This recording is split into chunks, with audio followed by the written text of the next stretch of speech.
네, 사람이 읽어야 할 모든 것, 책. 네, 두 번째 시간입니다. 그러니까 세상의 모든 책들이란 테마로 지금 진행하고 있는데, 첫 번째 시간이 이제 머릿말 추천서 이런 인트로를 해드렸고요. 오늘은 그 큰 테마별로 제가 내키는 대로 읽고 싶은 것을 한 제목만 이렇게 소제목으로 요약한 글을 읽어 드릴게요. 일단 그 현대라는 파트에서 저번에 그 러시아 여성이 그 심판이라는 영어로 된 책을 저한테 선물했다는 얘기를 제 채널에 보면 나와 있는데, 그 프란츠 카프카의 심판이라는 책을 그 젊은 대학생 러시아 여자애가 이걸 읽고 있더라고요. 프란츠 카프카의 심판을 읽는 여대생을 저는 우리나라에서 못 봤어요. 예. 어딘가 있긴 있겠지만, 이게 우리나라가 참 이거 항상 말씀드리지만 책을 너무 안 읽는다. 자, 프란츠 카프카, 변신, 성, 심판. 자, 이런 이제 책들을 남겼는데 굉장히 신비로운 작가입니다. 자, 프란츠 카프카의 심판이 어떤 내용인지 이 작가가 요약해 놓은 거를 한번 읽어 드릴까 합니다. 1925년도 작품이고요. 누군가 요제프 K를 무고했음에 틀림없다. 그는 아무런 나쁜 짓도 하지 않았는데도 어느 날 아침 체포되었기 때문이다. 현대문학의 가장 유명한 첫 구절들 중 하나는 이렇게 시작된다.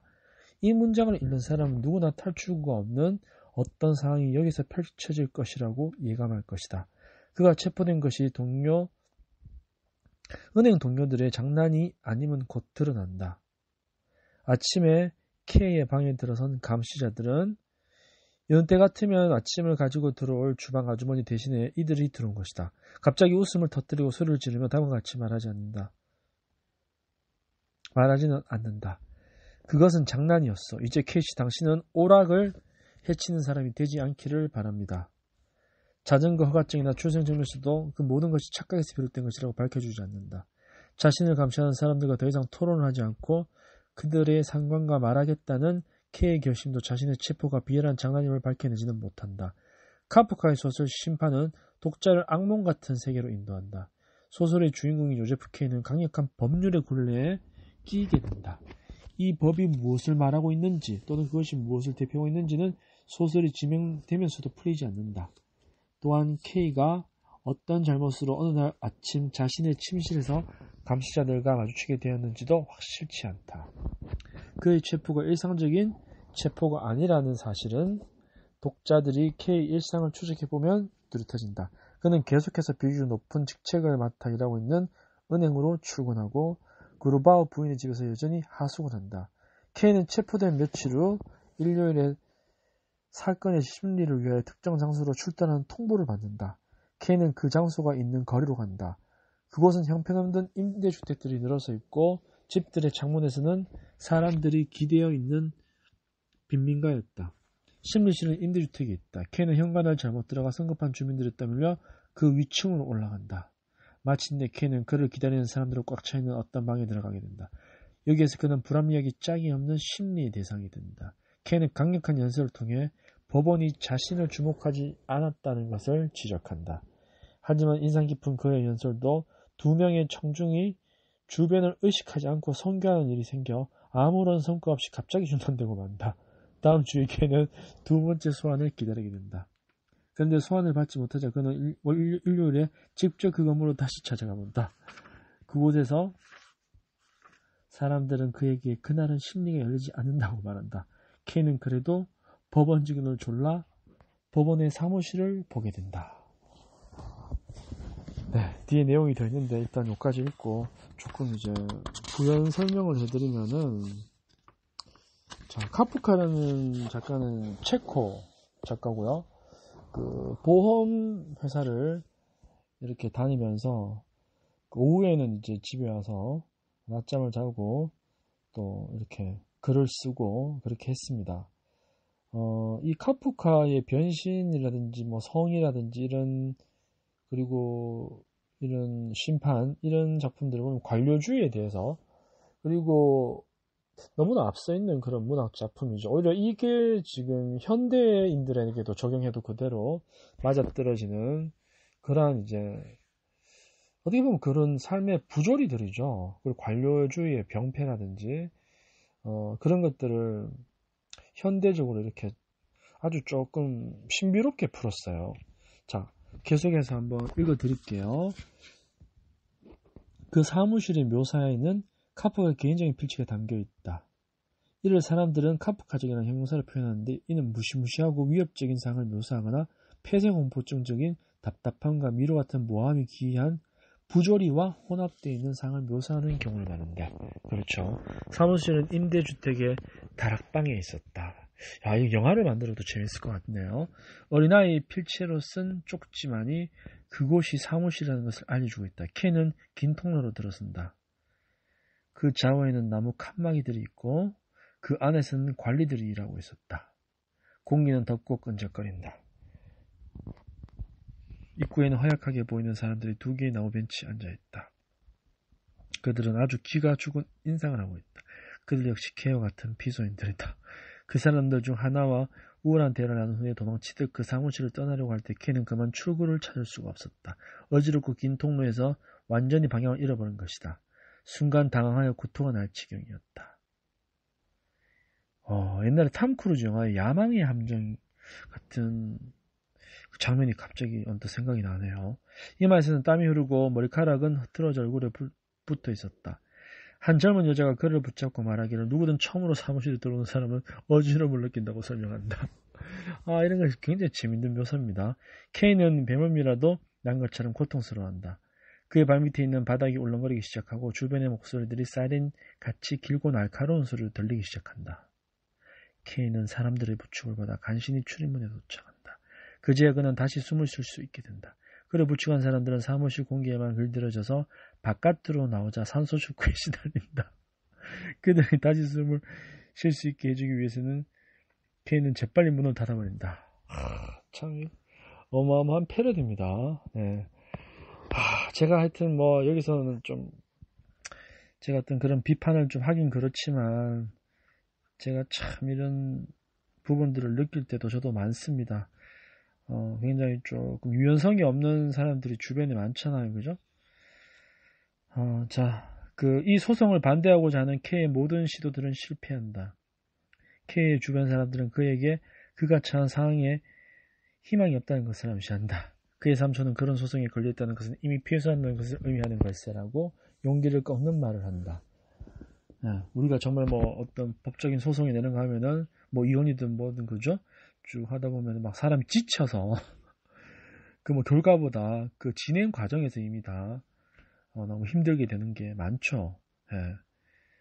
그러한 그죠? 서류 작업이라든지 그러한 여러 가지 이제 뭐 아까도 말씀했듯이 관료주의라든지 여러 가지 그 공무원적인 부분들 그게 뭐 어느 정도 또 필요한 부분도 있지만 굉장히 좀 답답한 부분도 많다는 거죠. 자, 여기서 계속해서 그러한 삶의 어떤 모순과 부조리들에 대해서 쭉 이렇게 얘기를 해드리면은 소송, 법, 심판 뭐 이런 관련된 것들이고 성도 아마 이런 내용들하고 굉장히 비슷한 걸로 제가 알고 있는데 자,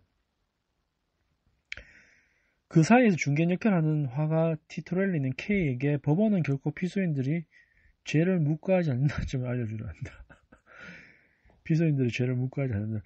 특이한 것은 K가 만나는 사람들은 모두 그가 체포될 것으로 알고 있다는 점이다. K는 항상 그가 체포될 것이며 어떤 식으로든 유죄 판결을 받을 것이라는 말을 듣는다.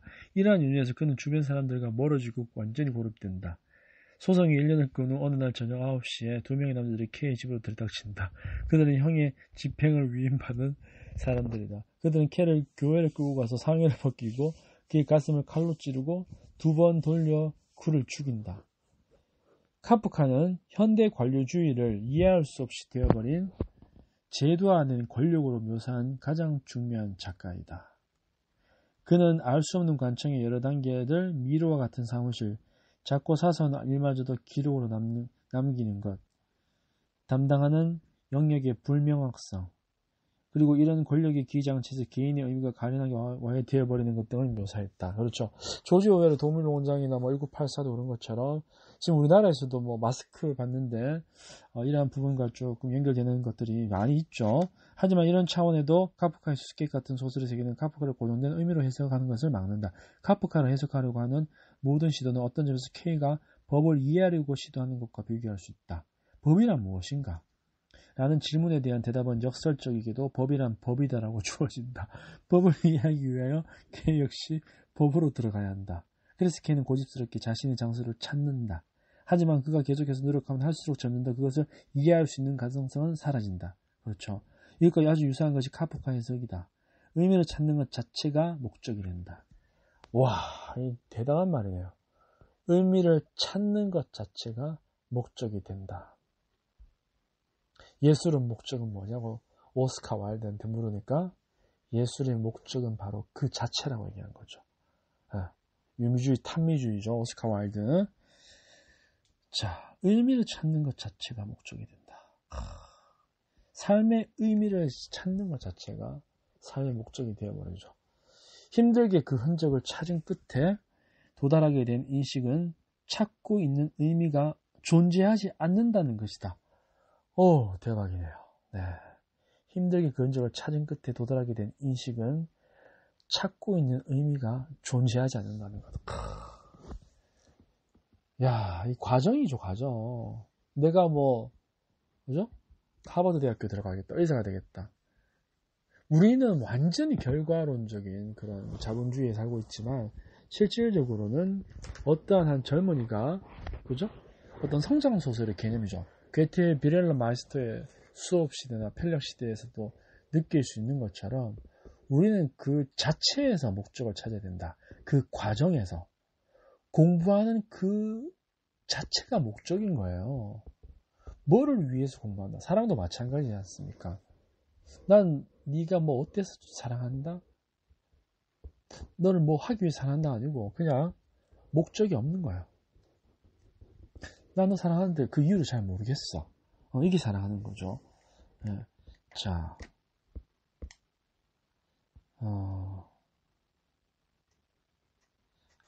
네.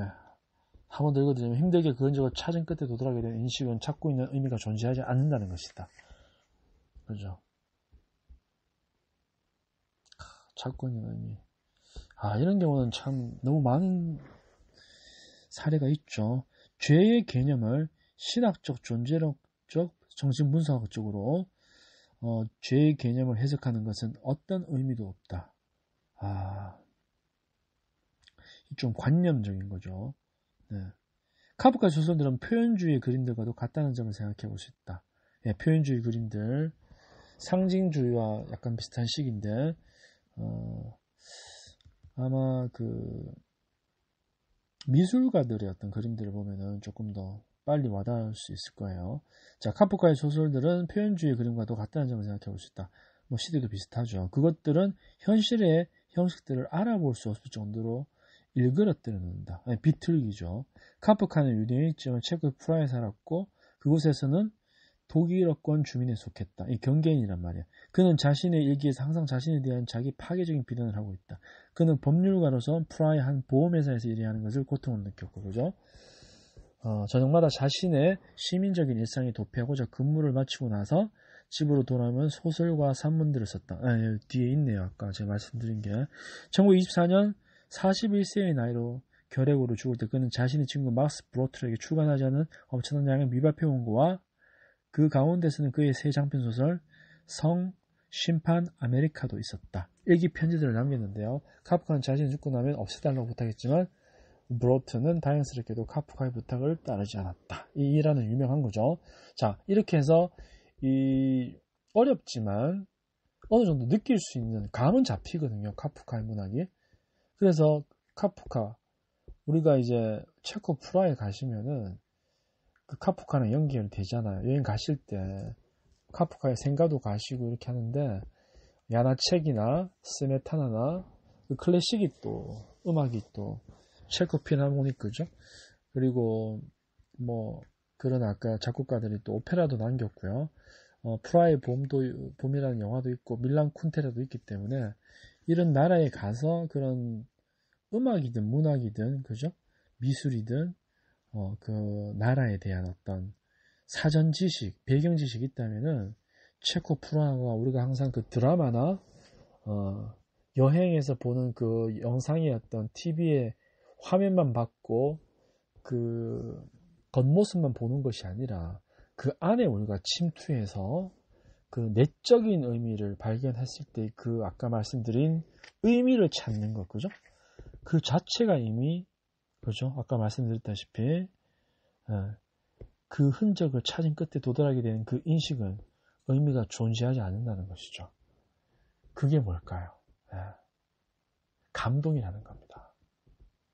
내가 뭔가를 알게 되는 거예요. 찾게 되는 거죠.